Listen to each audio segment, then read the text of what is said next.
नमस्कार दोस्तों, जीएसटी में आपका स्वागत है। आज हम सीखेंगे ट्रेन टिकट बुक करने से पहले और बुक करने के बाद की कुछ नियम, कायदा कानून और कैंसलेशन चार्ज यानी रद्दीकरण चार्ज और किस समय टिकट बुक किया जाता है, वो सारी जानकारी सीखेंगे इस चैनल पे, ताकि आपको ट्रेन टिकट बुक करने में आसानी रहेगी और कोई क्वेश्चन भी होगा तो उसका हम सॉल्यूशन इसी में कर देंगे।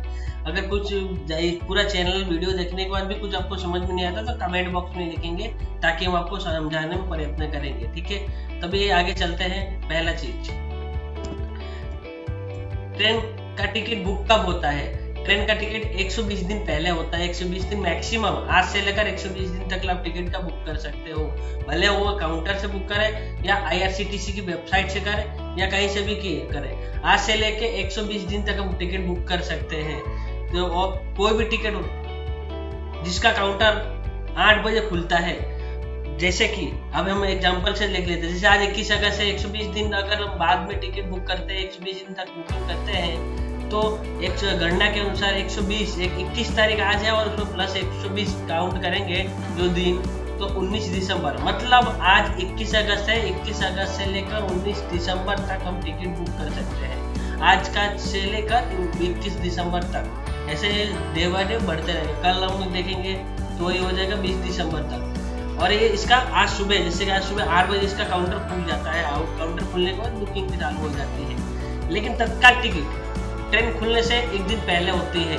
जैसे कि कल ट्रेन खुल रही है तो आज टिकट बुक होगा, उसका भी अलग अलग समय है। AC का 10 बजे है और स्लीपर क्लास का 11 बजे होता है। तत्काल टिकट में डिफिनेशन होता है। बाकी जनरल जो टिकट है वो 8 बजे सारी चीजें खुल जाती है। आगे चलते हैं।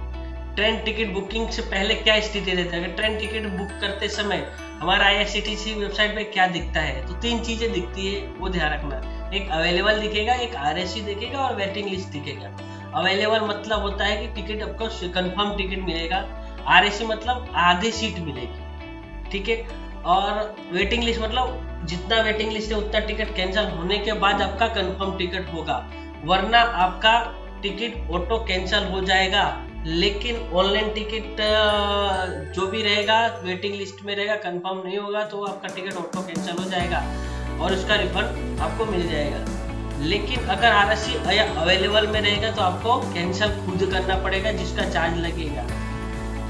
आज देखते हैं। और वेटिंग लिस्ट क्या होता है, RSC क्या होता है, अवेलेबल क्या होता है, हम आगे के बाद में आगे के स्लाइड में देखते हैं।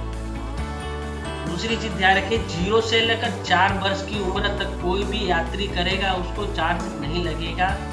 लेकिन उसके बाद का शुल्क लागू हो जाएगा एज पर रेलवे नियम के अनुसार। रेलवे नियम के अनुसार क्या लागू होगा मैं आपको नेक्स्ट चैनल में बता दूंगा, शुल्क कैसे कैलकुलेट किया जाता है।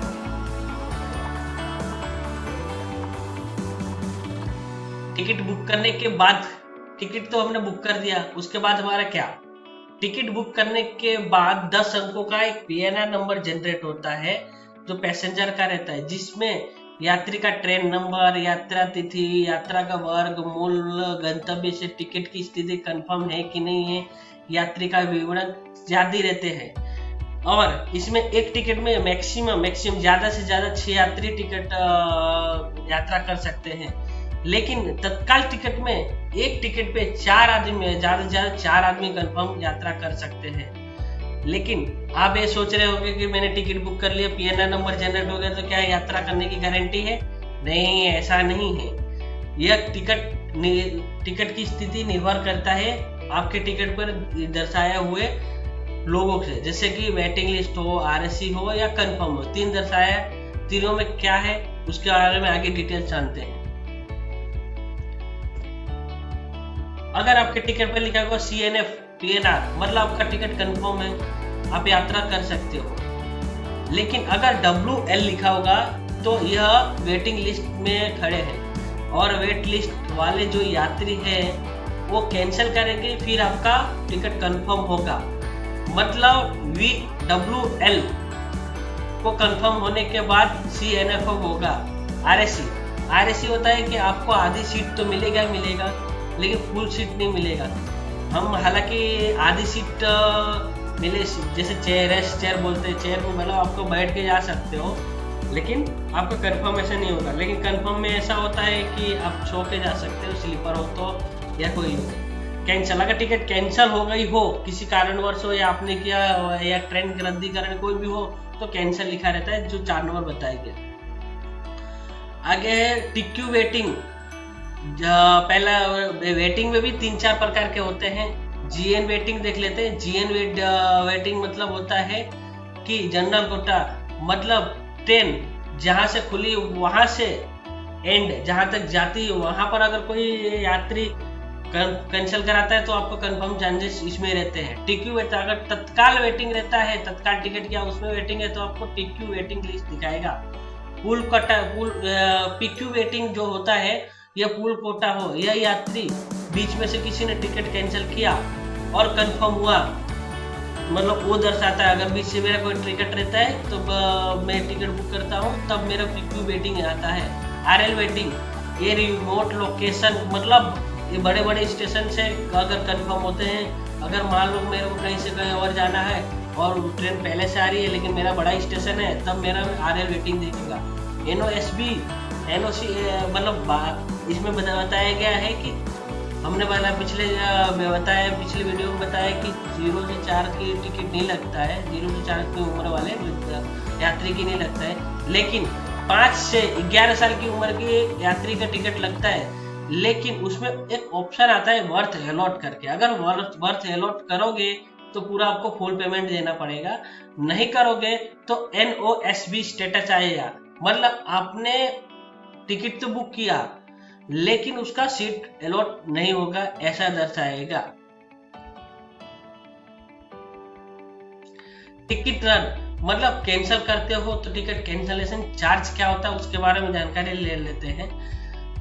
अगर ट्रेन खुलने से 48 घंटे पहले टिकट को कैंसिल करते हो आप आईआरसीटीसी अथवा काउंटर से, तो फर्स्ट एसी क्लास जो एग्जीक्यूटिव क्लास होता है उसमें 240 रुपए पर पर्सन का टिकट लगेगा, कैंसिलेशन चार्ज लगेगा। एसी 2 टायर फर्स्ट क्लास में 200 रुपए पर पर्सन का चार्ज लगेगा।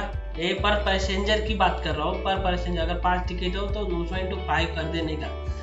एसी 3 टायर में आपको लगेगा 180 रुपया, स्लीपर क्लास में लगेगा 120 रुपया, सेकेंड क्लास में लगेगा 60 रुपया, आरएसी अथवा वेटिंग लिस्ट होगा तो 60 रुपये लगेगा। लेकिन अगर 48 से 12 घंटे के टिकट यात्रा से 12 घंटे और 48 घंटे के बाद में हो तो आपको मिनिमम 25% किराया अथवा में जो कैंसिलेशन चार्ज है, दोनों में से मैक्सिमम ज्यादा से ज्यादा अमाउंट लिया जाएगा।